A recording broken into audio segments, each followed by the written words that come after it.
Good morning, all of you. In this part of the drugs, we will discuss mainly about the anti-malarial drugs and the antipyretic drugs, and we will also discuss about the synthesis and the uses of chloroquine, which is a anti-malarial drug, and also discuss about the synthesis of paracetamol and the aspirin, which are the antipyretic drugs. Here, the aspirin also act as the analgesics, but about the analgesics we will discuss in the next lecture. So in today's lecture, we will discuss only about the antimalarial and the antipyretic drugs. So first of all, we again see about the definition of the drugs. Drugs are the low molecular mass compound which may or may not have the therapeutic action. If they have the therapeutic action, then such type of drugs are called as the medicine. If they have no therapeutic action, then such type of drugs are called as the poisons. Any of the drug may be act as medicine if it is taken as per the doctor's prescription. If it is not taken according to the doctor prescriptions, then it may act as the poison. If we take any of the drug in the higher amount than prescribed by the doctor, then it may be harmful for our body tissues.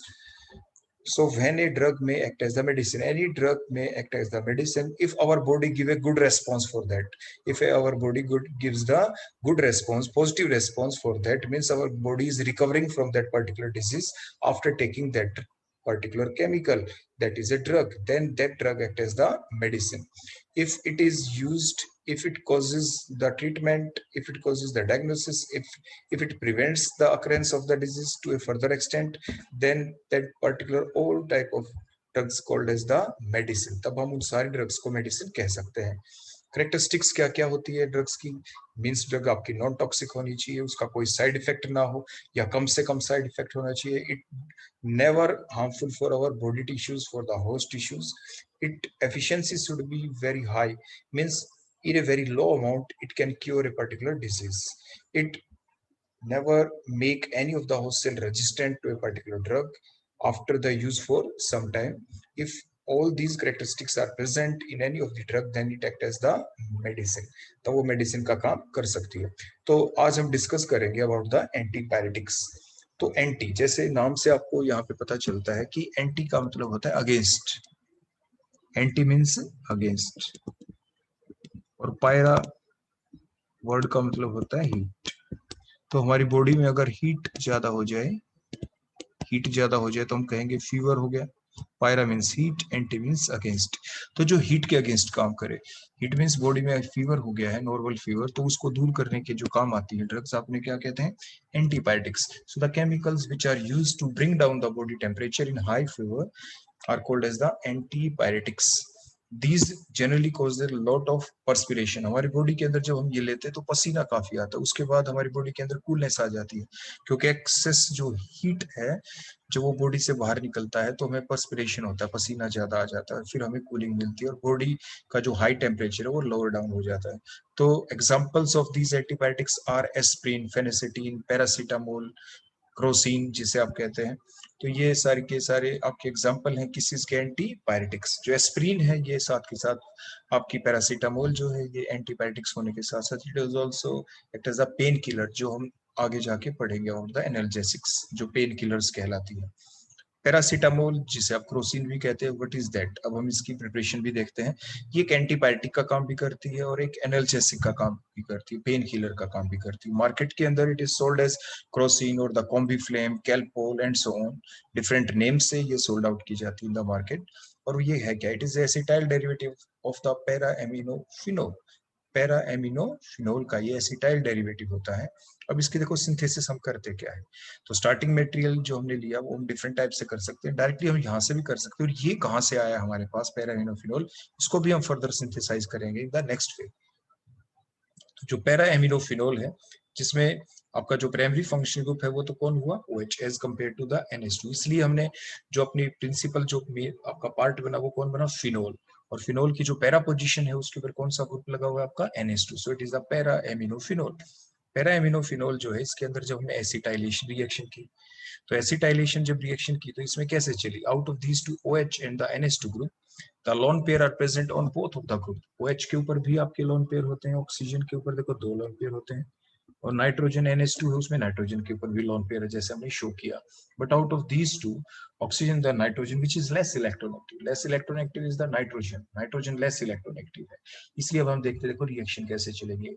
हमने next जो reagent जो डाला वो acetic anhydride है, क्योंकि ये 2 moles of acetic acid के dehydration से बना हुआ प्रोडक्ट है, so it is called acetic anhydride. क्योंकि अगर यहाँ पे देखो, अगर मैं इस पार्ट को हटा दूं, देखो अगर ये ना होता यहाँ पे तो देखो कौन होता है, यहाँ पे होता OH, तो ये एसिटिक एसिड होते हैं। और एसिटिक एसिड के अंदर से क्योंकि हम वाटर निकाल लेते हैं देखो इस स्टेप से, तो एक ही O बचता है, तो वाटर लॉस हो जाए तो एनहाइड्राइड होता है, so it is called as acetic anhydride. देखो एक ही O बचता है, तो एक O लग जाता है, देखो उसको हमने ऐसे लगते हुए दिखा दिया, तो it is the acetic anhydride. Acetic जो एनहाइड्राइड है इसके अंदर कार्बोनिल ग्रुप है। In the carbonyl group, like the reaction of different carbonyl compound, the less electronegative carbon atom acquires the slight positive charge and the more electronegative oxygen atom acquires the slight negative charge. इसलिए जो reaction होगी यहाँ पे, जो carbon जिसके ऊपर slight positive charge है उसको अब इलेक्ट्रॉन पेयर डोनेट कौन करे? इलेक्ट्रॉन पेयर डोनेट वो करेगा जिसके पास इलेक्ट्रॉन पेयर है, लोन पेयर है। लोन पेयर किसके पास? ऑक्सीजन के पास भी है OH ग्रुप के अंदर, और आपके NH2 ग्रुप में नाइट्रोजन के पास भी है। तो विच विल डोनेट, डोनेट कौन करेगा? Nitrogen, because nitrogen can easily donate because it is less electronegative. लेकिन नाइट्रोजन जब इलेक्ट्रॉन पेयर छीनेगा पहले H से, तभी तो आगे फर्दर डोनेट कर पाएगा। तो इसलिए उसने क्या किया, नाइट्रोजन ने अपने लोन पेयर H से छीन लिए, विड्रॉ किए। NH बॉन्ड के सिग्मा बॉन्ड इलेक्ट्रॉन्स को विड्रॉ करता है और ये आपके nitrogen atom, and then it donates to the carbonyl group carbon atom. But the carbonyl group carbon atom already have the 4 bonds, उसके पहले से 4 बॉन्ड है, तो इसलिए एक बॉन्ड टूटेगा जरूर। टूटेगा कौन सा? जो आपका वीक है, weak one is the pi bond, तो इसलिए पाई बॉन्ड के जो इलेक्ट्रॉन्स है वो शिफ्ट होंगे। लेकिन होता क्या है, वो इलेक्ट्रॉन उधर शिफ्ट होके और वो बैक शिफ्ट आ जाते हैं इधर से, क्योंकि निकलना क्या होता है आपका, ये एसिटाइल जो ग्रुप है ये इससे इंटैक्ट रहना होता है, COCH3 की बॉन्डिंग बननी होती है। तो इलेक्ट्रॉन उधर पाई बॉन्ड के पहले शिफ्ट होते हैं, लेकिन they come back again, and thus finally there is the cleavage of CO bond. जो ये CO बॉन्ड है इधर, जो C सिंगल बॉन्ड है, उसका फाइनली क्लीवेज हो जाता है और एसिटेट आयन का लॉस होना होता है यहाँ पे।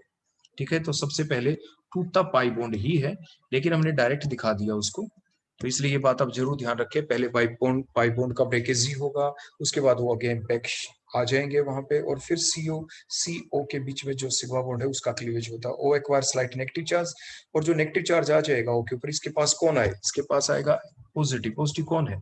नाइट्रोजन ने जिस H से देखो यहाँ से इलेक्ट्रॉन छीने थे, देखो ये H पॉजिटिव, तो साइड प्रोडक्ट क्या निकला? Acetic acid. बोलो कौन लॉस हो गया यहाँ से? Acetic acid. नाइट्रोजन से कौन अटैच हो गया? जो नाइट्रोजन का जो नया बॉन्ड बना किसके साथ बना है? वो CO कार्बोनिल ग्रुप के साथ, COCH3 लग गया यहाँ पे, तो दैट कॉल्ड द पैरा एसिटामोल। क्या कहते हैं इसे? पैरासीटामोल या पैरा एसिटामोल, पैरासीटामोल या क्रोसिन जिसे आप कह देते हैं। नेक्स्ट क्वेश्चन ये आया, क्या हम इसे फिनोल से भी बना सकते हैं? तो देखो ऊपर जो हमने पहले रिएक्टेंट लिया था, that is the first way of the synthesis, ये पहला वे था आपके इसको सिंथेसाइज करने का। अब हम सेकंड वे देखते हैं इसको सिंथेसिस का, कि पैरासीटामोल को और हम कैसे सिंथेसाइज कर सकते हैं। हमने लिया फिनोल, फिनोल को हम दोबारा से कन्वर्ट कर देते हैं पैरा एमिनो फिनोल के अंदर, और आगे की सिंथेसिस तो देखो सेम रहेगी। तो कैसे करें कन्वर्ट? क्या हम डायरेक्ट जो आपके पास फिनोल उसमें डायरेक्ट आप NH2 ग्रुप लगा सकते हैं? आपके बेंजीन रिंग है, इसमें बेंजीन की 5 ही मेन रिएक्शन होती हैं, nitration, sulphonation, halogenation, Friedel Crafts alkylation, acylation. वो कौन सी रिएक्शन है जिसमें एक ऐसा ग्रुप लगे जो बाद में NH2 में कन्वर्ट हो सकता है? वो NO2 ग्रुप है। तो कैसे लगेगा NO2 ग्रुप? कौन सी है वो reaction? That is a nitration reaction. क्योंकि जो आपका OH ग्रुप है यहाँ पे इस ऑक्सीजन के ऊपर, वो लोग क्या है, इसके ऊपर तो लोन पेयर होते हैं, और इसका इफेक्ट कैसा है? इसका इफेक्ट तो प्लस आर इफेक्ट है। प्लस आर इफेक्ट तो क्या करेगा? इलेक्ट्रॉन रिलीज करेगा। कहाँ पे करेगा? ऑर्थोपैरा पोजीशन के ऊपर करेगा। तो इसलिए 2 प्रोडक्ट बन सकते हैं, हम सेपरेट आउट कर लेंगे दोनों प्रोडक्ट। ऑर्थो प्रोडक्ट भी बनेगा, ऑर्थो के ऊपर भी NO2 ग्रुप लग जाएगा, और पैरा के ऊपर भी NO2 ग्रुप अटैच हो जाएगा, क्योंकि नाइट्रोनियम आयन ये नाइट्रेटिंग मिक्सचर होता है।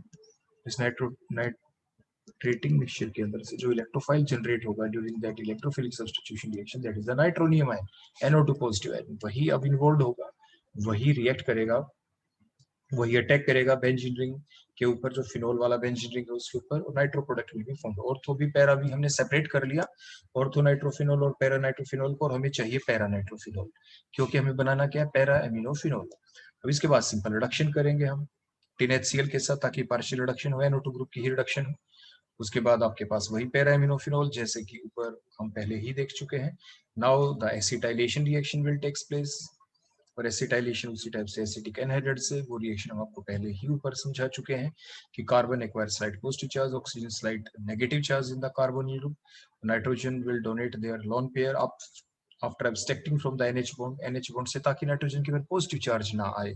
अगर नाइट्रोजन डायरेक्ट अपने लोन पे डोनेट कर देगा तो नाइट्रोजन पे पॉजिटिव चार्ज आएगा, फिर ताकि पॉजिटिव चार्ज उस पे उसकी एक्जिस्टेंस में ना रहे, उस पे ना आए, इसलिए NH बॉन्ड के इलेक्ट्रॉन्स को वो अपनी तरफ ऑब्स्ट्रैक्ट कर लेता है। अब नाइट्रोजन ने अपने क्या किए, देखो लोन पे डोनेट किए कार्बोनिल ग्रुप वाले कार्बन पे, उसके 5 बॉन्ड हो जाएंगे, एक टूटेगा जरूर, टूटेगा वही जो वीक है, जैसे मैंने पहले बताया।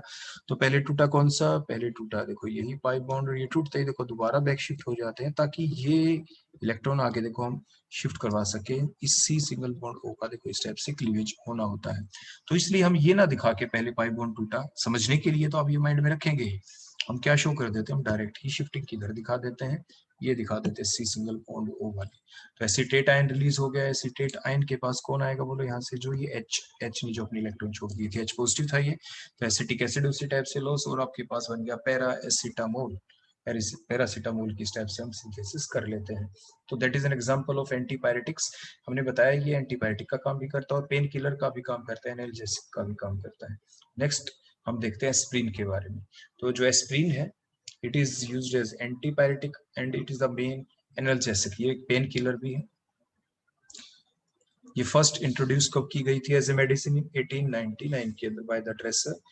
ये बनती कैसे है, it is formed by the acetylation of the salicylic acid. देखो ये सैलिसिलिक एसिड आपके पास, अगर COOH ग्रुप और OH group if they are present ortho to each other, आप COH ग्रुप को ऊपर दिखा दें और OH ग्रुप को साइड में दिखा दें तो भी कोई डिफरेंस नहीं पड़ता। आपको सिर्फ ध्यान क्या रखना है, if the two OH group are present ortho to each other, OH और CH, then it is called as the salicylic acid. ये ऑर्थो हाइड्रोक्सी बेंजोइक एसिड भी आप इसे कहते हैं, क्योंकि प्राइमरी फंक्शन बोलो कौन है, COOH। तो प्राइमरी फंक्शन ग्रुप एक ही होता है, तो इसलिए आप इसको क्या कहेंगे, it is the ortho hydroxy benzoic acid. तो जो सैलिसिलिक एसिड है, इसका बोलो दूसरा नाम हमेशा क्या लिख सकते हैं आप, ऑर्थो के ऊपर कौन है बोलो, hydroxy, it is the ortho hydroxy benzoic acid, आप इसको इस नाम से भी पुकार सकते हैं। तो फिर हमने क्या किया इसके अंदर, सिंपल उसी टाइप से जैसे हमने एसिटिक एनहाइड्राइड डाला, आपकी रिएक्शन देखो किस टाइप से चली, in the presence of base. Base क्या करता है, जो OH ग्रुप है उसमें जो H लगा हुआ है, ताकि वो H इजीली अपने इलेक्ट्रॉन छोड़ दे, तो हम pyridine as a base use करते हैं। नाइट्रोजन जो है जिसके पास लोन पेयर है pyridine के, वो डोनेट कर सकता है H को, तो H ने देखो अपने इलेक्ट्रॉन लेफ्ट कर देगा यहाँ से आराम से, ऑक्सीजन इन इलेक्ट्रॉन्स को ले लेगा और फिर अपने लोन पेयर डोनेट करेगा, ताकि उसके ऊपर पॉजिटिव चार्ज ना आए। अब ये अपने लोन पेयर दे किसको, ऑक्सीजन ने इलेक्ट्रॉन तो ले लिए OH बॉन्ड के अपनी तरफ ऑफसेट कर लिए, दे किसे, उस एटम को जिसके ऊपर पॉजिटिव चार्ज है। पॉजिटिव चार्ज किस में, एसिटिक एनहाइड्राइड के अंदर, कार्बोनिल ग्रुप वाले कार्बन के ऊपर, ऑक्सीजन के ऊपर slight negative charge, because out of the carbon and oxygen less electronegative atom is the carbon and more electronegative atom is the oxygen. इसलिए जो ऑक्सीजन है acquire slight negative charge and carbon acquire slight positive charge. So the जो आपका OH group के जो lone pair वो किसकी तरफ डोनेट होंगे, कार्बन की तरफ। अब इलेक्ट्रॉन उसी टाइप से जैसे हमने पीछे बताया किसकी तरफ शिफ्ट होंगे, पाई बॉन्ड ही टूटेगा, वीक बॉन्ड है लेकिन टूटते ही वापस बैक शिफ्ट होगी इसकी, जैसे देखो हम पहले ही बता चुके हैं, इधर शिफ्ट होंगे दोबारा वापस आ जाएंगे देखो इधर, और फिर बाद में क्लीवेज देखो यहीं से होना होता है इस टाइप से। तो लेकिन इतना ना दिखा के हम डायरेक्ट एक स्टेप में भी इसको दिखा देते हैं, लेकिन आप याद जरूर रखेंगे। तो उसी टाइप से बोलो लॉस क्या हुआ यहाँ से, एसिटेट आयन, और जो H pyridine अब्स्ट्रैक्ट करके लेके गया था वो एसिटेट आयन ले लेगा यहाँ पे, और acetic acid as a side product यहाँ पे आपका बन जाएगा, and product thus form called as the aspirin. इसे आप एस्प्रीन कहते हैं, एसिटाइल सैलिसिलिक एसिड भी आप इसे कह देते हैं, क्योंकि रिएक्टेंट कौन था आपका, सैलिसिलिक एसिड, और ये जो ग्रुप लग गया है यहाँ पे CH3 ये आपका एसिटाइल ग्रुप होता है, so it is called as the acetyl salicylic acid. तो एस्प्रीन को बोलो आप किस नाम से भी जानते हैं, it is the acetyl salicylic acid, it is the acetyl salicylic acid, acetyl salicylic acid कहलाता है। इसके बाद नेक्स्ट हम देखते हैं कि जो एस्प्रीन है इसके बारे में बेसिक चीजें क्या है जो हमें ध्यान रखनी चाहिए। एस्प्रीन को कभी भी इसकी जो टेबलेट होती है इसको आप खाली स्टमक ना लें, इन द एम्प्टी स्टमक ना लें, आप कुछ खाना पीना खाने के बाद ही लेते हैं, आफ्टर टेकिंग फूड ही आप इसको लें। ऐसा क्यों, क्योंकि जो आपका एस्प्रीन है जब आप उसको खाली पेट लेंगे तो क्या होगा, आप खाली पेट नहीं लेंगे तब भी ये रिएक्शन तो चलनी ही है, लेकिन अगर खाली पेट है तो उसमें क्या हो जाएगा, तो जो आपका एस्प्रीन है, it undergo the hydrolysis in acidic medium, क्योंकि स्टमक में एसिडिक मीडियम तो होता ही है, तो इसकी हाइड्रोलिसिस हो जाएगी। हाइड्रोलिसिस होगी तो देखो क्या होगा, यहाँ से देखो इस बॉन्ड का देखो इसी टाइप से देखो ऐसे ऐसे ये क्लीवेज हो गया, O नेगेटिव इधर नेगेटिव है, कार्बन पॉजिटिव है, देखो इधर कैसा चार्ज है, इधर पॉजिटिव इधर नेगेटिव, नेगेटिव के पास बोलो कौन आएगा, ये पॉजिटिव, और इधर कौन आ जाएगा बोलो इसकी तरफ नेगेटिव। तो एसिटिक एसिड प्लस में सैलिसिलिक एसिड बन गया, बोलो कौन बन गया, ये सैलिसिलिक एसिड। और जो सैलिसिलिक एसिड बना है after the hydrolysis of the aspirin in the stomach, it causes the ulcer. Ulcer का मतलब जो अंदर घाव हो जाना, जो स्टमक की जो इनर वॉल है, इनर मेम्ब्रेन है, वो डिस्ट्रॉय हो जाएगी, वो कोरोड हो जाएगी, वो खराब हो जाएगी। और जब वो कोरोड होगी, जैसे स्किन कहीं से फट जाए तो ब्लीडिंग हो जाती है, तो पेप्टिक अल्सर घाव बन जाएंगे, ब्लीडिंग हो जाएंगी। और अगर एक्सेस में ऐसा हो जाता है स्टमक के अंदर, तो it may finally cause the death. तो जो एस्प्रीन है वैसे ये कब ली जाती है, एस्प्रीन के बारे में ये भी कहा जाता है कि it reduces the chances of the blood clotting, ये ब्लड क्लॉटिंग के चांस को, ये खून को पतला बना देता है, ऐसा कहा जाता है। और ये कैसे करता है, by decreasing the production of the prostaglandins hormone which causes the blood clotting. हमारे जो ब्लड की जो क्लॉटिंग कौन करता है, वो प्रोस्टाग्लैंडिन्स हार्मोन होता है, ये उसकी प्रोडक्शन को कम कर देता है। जो एस्प्रीन की जो टैबलेट जब हम लेते हैं तो इट क्या करता है, it decreases the production of the prostaglandins. आपसे पूछा जा सकता है, बोलो किसकी प्रोडक्शन को रोकता है, प्रोस्टाग्लैंडिन्स की।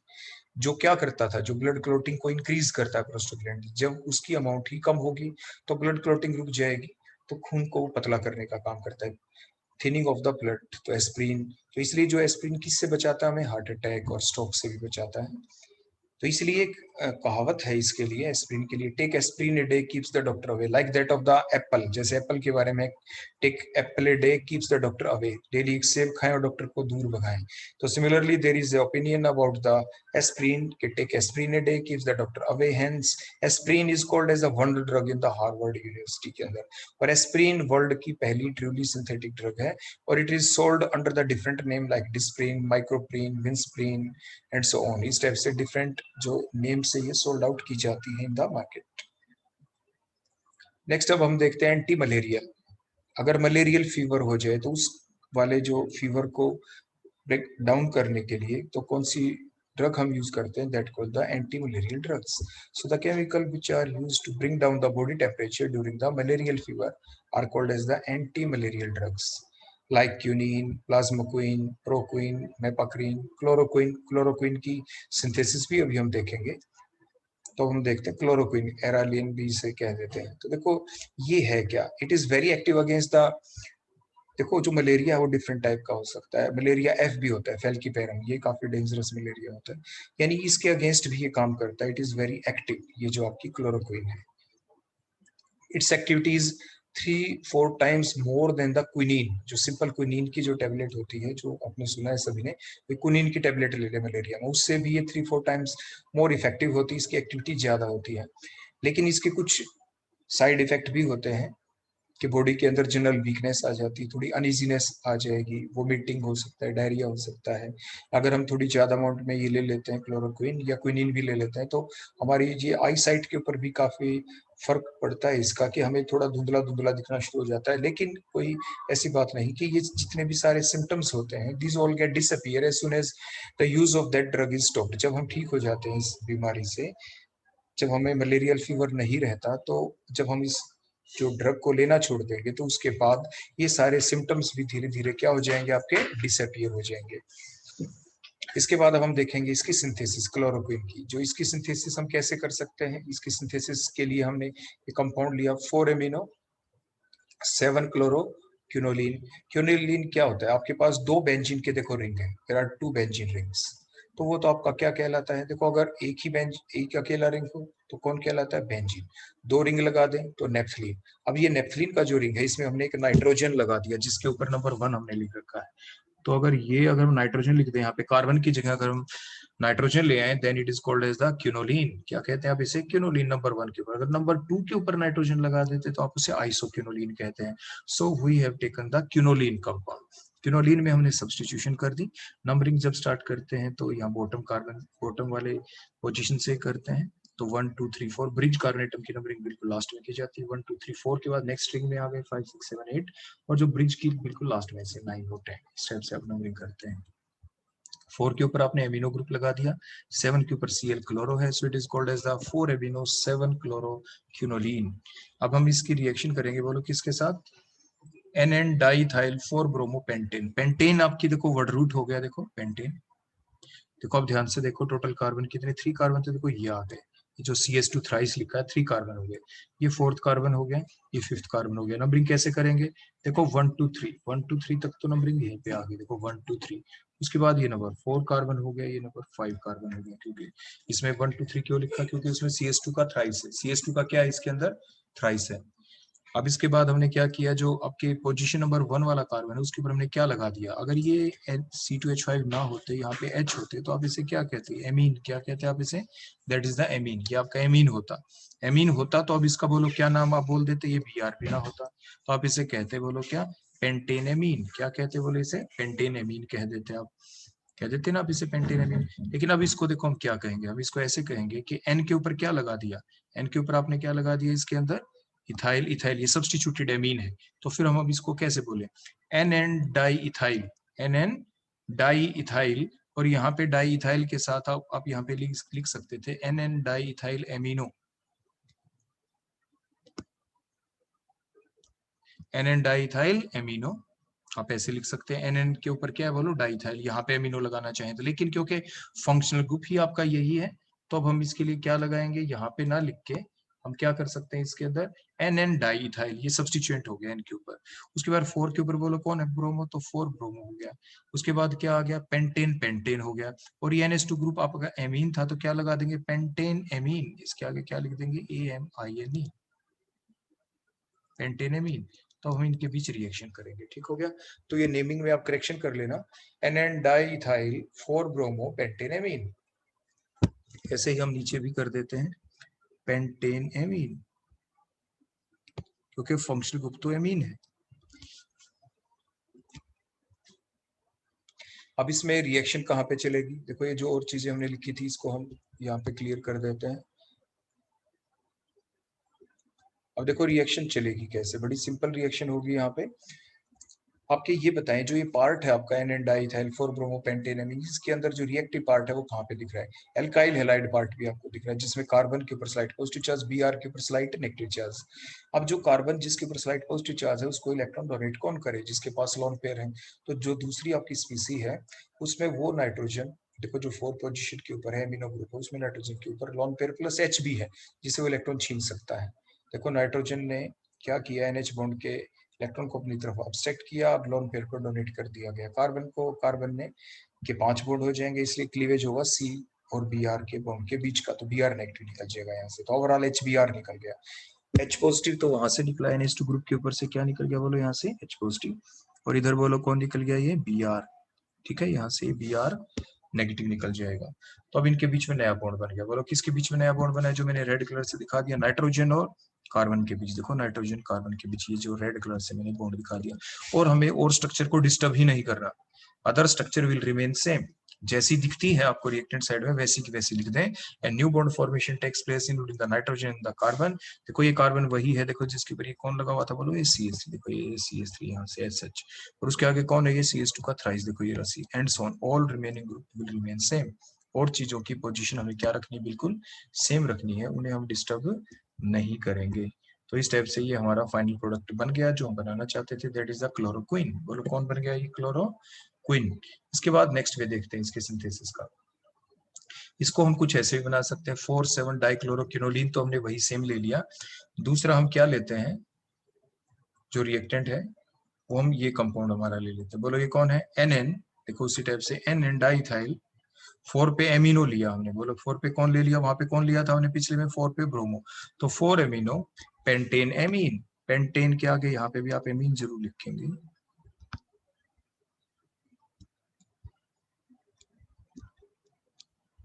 ये पेंटेन एमीन।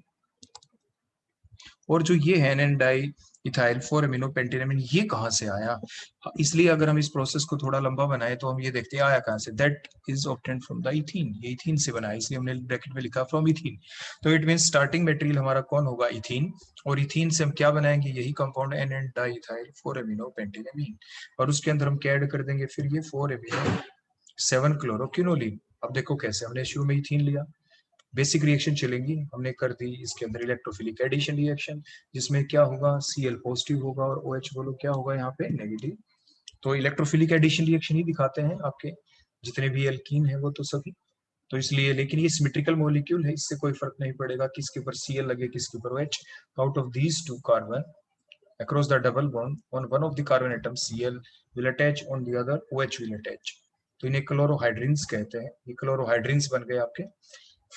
अब इसके बाद हम नेक्स्ट रिएक्शन करेंगे आपके डाई इथाइल एमीन के साथ। तो डाई इथाइल जो एमीन है उसके साथ जब हमने रिएक्शन की तो बड़ी बेसिक रिएक्शन उसी टाइप से कि नाइट्रोजन देखो जिसके पास लोन पेयर है ये, कि क्या करेगा, देखो ये कार्बन जिसके ऊपर स्लाइड पॉजिटिव चार्ज, Cl जिसके ऊपर स्लाइड नेगेटिव चार्ज, N और H के बीच में देखो जो इलेक्ट्रॉन है, ये दोनों इलेक्ट्रॉन बोलो कौन छीन लेगा, नाइट्रोजन H से इलेक्ट्रॉन छीन के अपने लोन पेयर किसको देगा, बोलो ये अपने लोन पेयर देगा इस कार्बन को, जिसके ऊपर बोलो कैसा चार्ज है, स्लाइड पॉजिटिव चार्ज है। देखो इसी टाइप से सिंपल मैकेनिज्म, कार्बन के 5 बॉन्ड, तो दोनों इलेक्ट्रॉन बोलो कौन ले जाएगा अपनी तरफ, Cl। देखो तो बोलो क्या निकल गया ओवरऑल। और आप ध्यान से देखें जो एन डाइथाइल जो एमीन है, डाइथाइल एमीन, उसमें से H निकला और यहाँ से Cl, तो HCl देखो लॉस हो गया, यहाँ से क्या लॉस हो गया, HCl। तो कार्बन का नया बॉन्ड देखो किसके साथ बना, देखो हम इसको रेड कलर से भी अगर हम इसको शो कर दें, देखो ये इस टाइप से, क्लियर हो गया आपका। इसके बाद नेक्स्ट SOCl2, ये आपने पढ़ा है डार्जन रिएक्शन, जिसमें साइड प्रोडक्ट बोलो क्या निकलते हैं, SO2 HCl निकलते थे। इट मींस क्या हुआ, ये डार्जन रिएक्शन चली आपकी, जो SO है ये क्या ले जाएगा यहाँ से, OH का O, SO2 गैस निकल जाएगी आपकी, बोलो कौन सी गैस निकल गई आपकी, SO2। जो एक H बच गया ये किसको लेके जाएगा, ये एक Cl को, तो बोलो कौन सी गैस निकल जाएगी यहाँ से, HCl, प्लस एक Cl वहां पे OH हट गया और क्या लग गया बोलो वहां पे जाके Cl, that is a डार्जन reaction. तो ये कौन सी रिएक्शन है, ये आपकी वही सेम रिएक्शन है जो आप पढ़ते हैं एल्काइल हैलाइड के केस में भी और अल्कोहल के केस में भी। सो it is a Darjan reaction. It is the best method for the replacement of OH by Cl because the side product here formed are the gases. SO2 is a gas and HCl is a gas. अब एक ही चीज की यहाँ पे कमी रह गई, वो ये कि जो हमारा दूसरा पार्ट है, अब ध्यान से देखते चले जाए हमने कौन सा पार्ट अभी तक ऑब्टेन कर लिया है। देखो ये हमें बनाना है NN डाइथाइल 4 एमिनो पेंटेनेमीन। इसके अंदर देखो ये जो इतना पार्ट था, देखो N के ऊपर बोलो कौन लगे हुए हैं, 2CH2, देखो ये C2H5 यहाँ पे मिल गई है। आगे कौन है बोलो, CH2 का थ्राइस, देखो CH2 का थ्राइस है, लेकिन अभी तक हमारे पास देखो CH2 1 CH2 ही है। क्लियर हो गया इतना। इसका मतलब हमें क्या करना है, CH2 का थ्राइस का मतलब एक ऐसा ग्रुप अब हमें चाहिए जिसके ऊपर क्या हो, एक एक्स्ट्रा CH2 और आगे ये बचा हुआ ग्रुप भी हो, देखो ये इतना बड़ा ग्रुप भी हो, एक CH2 भी चाहिए, ये ग्रुप अब हमें इंट्रोड्यूस करना है। तो कैसे हो, तो उसके लिए हमने आपको पहले ही पढ़ाया है ऑर्गेनिक सिंथेसिस वाया इनोलेट्स वाले पार्ट के अंदर, इथाइल एसिटो एसीटेट के अंदर, कि इसके अंदर क्या है, देखो दो दो कार्बोनिल ग्रुप है, एक तो ये रहा COCH3 का कार्बोनिल, एक ये कार्बोनिल, इन दोनों के बीच में जो अटैच होता है ये CH2 that called the active methylene group. इसके अंदर जो H अटैच होते हैं they are the very highly acidic, highly reactive है, क्योंकि इनका रेजोनेंस स्टेबलाइजेशन ज्यादा होता है, they can easily be lost in the form of the H positive ion. देखो अगर हमने इसमें ये डाल दिया, देखो बेस, ये बेस जब डालने से O नेगेटिव बोलो किस पे अटैक करेगा, देखो ये जो O नेगेटिव है ये किस पे अटैक करेगा, ये O नेगेटिव ने अटैक किया, देखो कहाँ पे, इसके ऊपर, देखो ये O नेगेटिव इसने इलेक्ट्रॉन दिए इस H को, और दोनों इलेक्ट्रॉन बोलो किसने ले लिए, यहाँ पे देखो इस कार्बन ने ले लिया, कार्बेनाइन बन गया, देखो ये। अब ये कार्बेनाइन यहाँ पे क्या करेगा, ये न्यूक्लियोफाइल का काम करेगा, here the carbanion act as the nucleophile. अब ये यहाँ पे काम करेगा न्यूक्लियोफाइल का, किस चीज का काम करेगा, न्यूक्लियोफाइल का। देखो हमने आपको पहले ही बताया है कि बेस और न्यूक्लियोफाइल के बीच डिफरेंस क्या होता है, बेस और न्यूक्लियोफाइल के बीच एक ही डिफरेंस होता है, both are the negatively charge species, but if that negatively charge species attack on the H atom donate their electron pair to the H atom, जैसे R O negative Na positive ने electron H को दिए तो base है। अब ये जो negative charge स्पीसी बनी है, देखो उधर जो आपकी पीछे इंटरमीडिएट जो बना था उसके अंदर देखो कार्बन और Cl के बीच का जो बॉन्ड है, कार्बन के ऊपर हमने क्या लिखा, देखो slide positive charge, slide positive, Cl के ऊपर क्या है, स्लाइड नेगेटिव चार्ज। अब ये अटैक कहाँ पे करे, उसके ऊपर अटैक करेगा जिसके ऊपर क्या है बोलो, स्लाइड पॉजिटिव चार्ज। हम यहाँ से देखो बीच में से SO2 HCl को ये हटा देते हैं, जो डार्जन रिएक्शन वगैरह जो हमने लिखा था ये आप नोट डाउन कर चुके होंगे। अब देखो ये जो न्यूक्लियोफाइल का काम कर रहा है, ये कार्बेनाइन बन गया, बोलो कौन बन गया, carbanion, acting as the nucleophile. इसलिए इसने इलेक्ट्रॉन कहाँ पे डोनेट किए, एल्काइल हैलाइड वाले पार्ट के ऊपर, जहाँ पे कार्बन के ऊपर क्या था, स्लाइड पॉजिटिव चार्ज। तो एब्स्ट्रैक्ट कौन करेगा, कार्बन के तो 5 बॉन्ड हो जाएंगे, इसलिए CCl bond will break and Cl will abstract both the bond pair electron towards itself. तो क्या निकल गया, Cl नेगेटिव यहाँ से। तो अब आपकी देखो ये स्पीसी बन गई, नए बॉन्ड बन गए आपके। बोलो किस किस के बीच ये नए बॉन्ड बन गए, आप ध्यान से देखें। देखो ये जो कार्बन एन वाला देखो जो CH था, ये तो ये रहा देखो, इसके ऊपर क्या अटैच था, बोलो इसके ऊपर एक तो COCH3 अटैच। आप ध्यान से देखते जाएं, अटैचमेंट को ध्यान रखना जरूरी है। इसके ऊपर देखो ये COCH3, देखो ये COCH3 मैंने इधर दिखा दिया। उसके बाद कौन अटैच है, ये एस्टेरिक ग्रुप, देखो COOC2H5, देखो ये रहा COOC2H5। अब जो नया बॉन्ड बना है, जो नया बॉन्ड बना है उसको देखो मैं रेड कलर से दिखाता हूँ। ये है नया बॉन्ड, देखो मैंने रेड कलर से इस बॉन्ड को देखो ऐसे दिखा दिया, ठीक है। ये नया बॉन्ड किसके साथ बना, CH2 के साथ। अब बचे हुए को मैं हटा दूं, क्लियरेंस हो जाए ताकि। आगे किससे बना, CH2, देखो ये CH2, ये वाला CH2 जिसके ऊपर स्लाइड पॉजिटिव चार्ज था। उसे आगे कौन अटैच है, एक और CH2, देखो ये रहा CH2। आगे कौन अटैच है, ये रहा आपका NC2H5 का ट्वाइस। अब ये जो स्पीसी बन गई, हमें पहुंचना अपने माइंड के अंदर ये रखना है कि हमें पहुंचना कहाँ पे है। अब यहाँ तक पहुंचने के लिए अभी हमें क्या करना पड़ेगा, जो हमने कर दी simple ketonic hydrolysis. Ketonic hydrolysis organic synthesis by enolates में पढ़ाया था। जो हम हाइड्रोलिसिस करें इथेनॉल प्लस वाटर जब हम डाल के करते हैं, तो जो एस्टेरिक ग्रुप है, जो ये COOC2, ये जो कार्बन है जिसके ऊपर एस्टेरिक ग्रुप लगा है, उसको उनका क्लीवेज हो जाता है। क्या हो जाता है बोलो, क्लीवेज। और क्योंकि हम हाइड्रोलिसिस कर रहे हैं यहाँ पे, तो क्या होगा, यहाँ पे लगेंगे आपके जो ये कार्बन है, इसके ऊपर जाके क्या लग गया बोलो, कौन सा ग्रुप है ये आपका, यहाँ पे हो गई इसकी, और ये आपका फाइनल प्रोडक्ट आपके बन गए जो आपको सामने दिख रहा है, जिसमें कार्बन ग्रुप है। ये हमने ओपन फॉर्म में लिखा, यही ग्रुप देखो CH3CO, देखो ये जो CH3CO। कंप्लीट एक्सप्लेनेशन जो डिफरेंट टाइप की हाइड्रोलिसिस क्या होती है, जो ऑर्गेनिक सिंथेसिस बायनोलेट्स वाली जो लेक्चर आप उसको अच्छे से देख सकते हो, आप पूरा अच्छे से आप समझ पाएंगे, विद एग्जांपल हमने बता रखा है। इसके बाद नेक्स्ट जब हमने रिएक्शन की यहाँ पे अमोनिया के साथ, देखो क्या हुआ, हमने सबसे पहले अमोनिया डाला। अमोनिया में देखो क्या होता है, जो नाइट्रोजन है उसके ऊपर देखो 3H लगे हुए थे, देखो स्टेप से 1 2 3, तो वाटर लॉस होगा। देखो यहाँ से ऐसे कार्बन के 2 बॉन्ड्स ब्रेक हो जाएंगे, नाइट्रोजन के भी 2 बॉन्ड ब्रेक। तो नाइट्रोजन और इसके बीच कितने बॉन्ड बन जाएंगे, 2 बॉन्ड्स। देखो इस टाइप से, यहाँ से जब ये O हट जाएगा, ऐसे O हट जाए, तो कार्बन के देखो 2 बॉन्ड्स बन जाएंगे। तो नाइट्रोजन और इसके बीच में बोलो कितने बॉन्ड बने, डबल बॉन्ड। ये तो इमीन्स बन गए, इसलिए तो देखो नंबर 2 करके हमने क्या लिखा है, हमने किया हाइड्रोजनेशन। मीन्स ये जो डबल बॉन्ड है इट विल ब्रेक, और नाइट्रोजन के पास क्या लग जाएगा, डबल बॉन्ड हटके इधर भी देखो इस टाइप से एक बॉन्ड टूटेगा, एक H और ये दूसरा H, तो इसलिए NH2 ग्रुप लग गया। देखो यहाँ पे जाके बोलो कौन सा ग्रुप लग गया, NH2। तो अब ध्यान रखिए, हमने 2 स्टेप इकट्ठी दिखा दी यहाँ पे। बोलो कौन सी, पहले अमोनिया ऐड। तो अमोनिया जब ऐड करेंगे हम, तो बोलो सबसे पहले क्या बन जाएगा, अमोनिया जब भी हम ऐड करेंगे तो यहाँ पे बनेंगे इमीन्स। बोलो क्या बन जाएंगे, इमीन्स। और उसके बाद ये क्या करेगा, ये हाइड्रोजनेशन क्या करेंगे, जो इमीन्स है इसको किस में कन्वर्ट कर देंगे, एमीन्स में, NH2 ग्रुप के अंदर। देखो जैसे यहाँ पे बनाई हुआ है ये। अब इसके बाद आगे फर्दर हमारी रिएक्शन, ये तो था वो पार्ट जब हम कहाँ तक पहुंचे हैं, for the synthesis of NN diethyl 4 amino pentanamine के, ये हमें कहाँ से ऑब्टेन हुआ था, इथीन से ही हमें कैसे मिला। अब इसके बाद आपकी बड़ी सिंपल सी रिएक्शन आगे भाई, देखो कार्बन के ऊपर स्लाइड पॉजिटिव चार्ज क्विनोलिन के अंदर, और हेलोजन के ऊपर स्लाइड नेगेटिव चार्ज। लेकिन ये रिएक्शन चलनी बड़ी मुश्किल है, क्योंकि जो रिंग होते हैं बेंजीन रिंग, ये आपका जो रिंग है नाइट्रोजन वाला, ये भी तो वही है ना, एरोमेटिक है, इसके अंदर एरोमेटिसिटी है, तो पाई इलेक्ट्रॉन डेंसिटी है, इसलिए इनके ऊपर इलेक्ट्रोफाइल का अटैक होना इजी नहीं। लेकिन फिर भी अगर अटैक होगा तो देखो किस टाइप से, अंडर स्लाइटली विगरस कंडीशंस। तो नाइट्रोजन ने क्या किया, जो NH2 ग्रुप है आपका, इस NH2 ग्रुप बोलो क्या करेगा वहां पे अटैक करने के लिए, जो नाइट्रोजन NH बॉन्ड के बॉन्ड पेयर इलेक्ट्रॉन्स को बोलो क्या करेगा अपनी तरफ, देखो अब्स्ट्रैक्ट। और अब नाइट्रोजन अपने लोन पेयर को डोनेट करेगा। कार्बन के वहां पे देखो 5 बॉन्ड हो गए, तो इसलिए हटेगा कौन, Cl नेगेटिव आपका निकल गया। मिस न्यू बॉन्ड फॉर्मेशन यहाँ पे हो गई। न्यू बॉन्ड फॉर्मेशन किसके बीच बनी, जो रिंग वाला कार्बन और NH के बीच में, तो HCl लॉस हो गया। तो रिंग वाले कार्बन और इसके बीच में देखो नया बॉन्ड फॉर्मेशन हो गई। यहाँ पे देखो इसको हम रेड कलर से दिखा देते हैं, देखो ये रेड कलर जो हमने दिखा दिया। अब जो मैंने दिखाया है रिंग वाला कार्बन और नाइट्रोजन के बीच में, जो डार्क मैंने कर दिया रेड कलर से, that is a new bond form. ये है वो नया बॉन्ड जो कि अभी बना है। तो इस type say that is the formation of the chloroquine. तो इस टाइप से हम क्लोरोक्विन को सिंथेसाइज कर सकते हैं। तो ये डिफरेंट वेज थे आपके क्लोरोक्विन के सिंथेसिस के। तो आपने देखा कि आपकी डिफरेंट टाइप की जो ड्रग्स थी, हमने पढ़ा एंटीबायोटिक्स के बारे में भी, और दूसरी कौन थी, एंटी मलेरियल ड्रग्स। तो एंटीबायोटिक्स में आपने किसकी प्रिपरेशन सिंथेसिस देखी, वो आपने पैरासीटामोल की वहाँ पे प्रिपरेशन सिंथेसिस देखी थी, और यहाँ पे किस चीज की देखी, क्लोरोक्विन की। So thank you, that all about the antibiotics and the anti-malarial drugs.